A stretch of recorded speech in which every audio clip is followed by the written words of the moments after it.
The RESAdapter has been released. What is its function?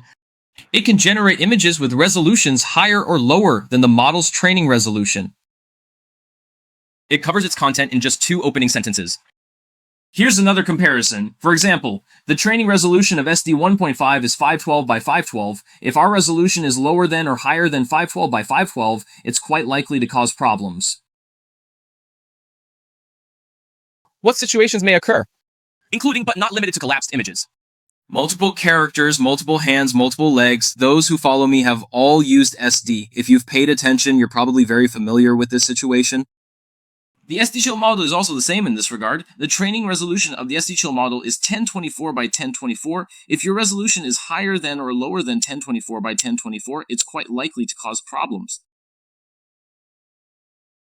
The situations that may occur include, but are not limited to, image corruption, multiple characters, extra hands, and extra legs. These are all common issues we often see. This is exactly what it does, and it's very clear. How can you get it? Install the manager node, search for RESAdapter to install. This place doesn't require any specific workflow. The official workflow provided here is a comparative one. It actually consists of only one load RESAdapter node connected between this checkpoint model and the K sampler. I loaded a model here with a resolution of 1536 by 1536 pixels. 4 images were generated. Let's look at these 4 images. The ones on top were processed by the RESAdapter, while those below weren't. Without the RESAdapter, the left shoulder appears stretched unnaturally. After processing with the RESAdapter, the image looks better. However, in this case, there was no improvement. Instead, it got worse. This is completely abnormal, so the improvement isn't significant.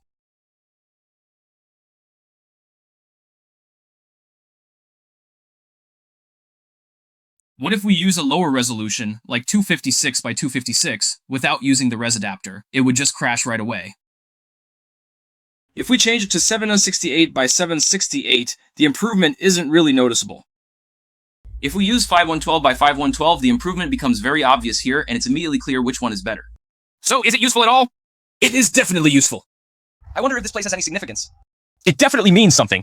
Enabling the SDXL model to generate images with smaller aspect ratios can use less GPU memory. You can now generate animated GIFs with a resolution of 512 by 512 using the SDXL model, and it is compatible with other modules such as ControlNet, IP adapter, and LCM LoRA. This is also sharing new information. Navigate to the AI and on RunningHub or click the link in the introduction to register and you'll receive 120 HB. Logging in daily will give you an additional 100 points. The corresponding AI workflow for the video. All AI applications that can be started with one click have been deployed online and are now available for online operation and testing.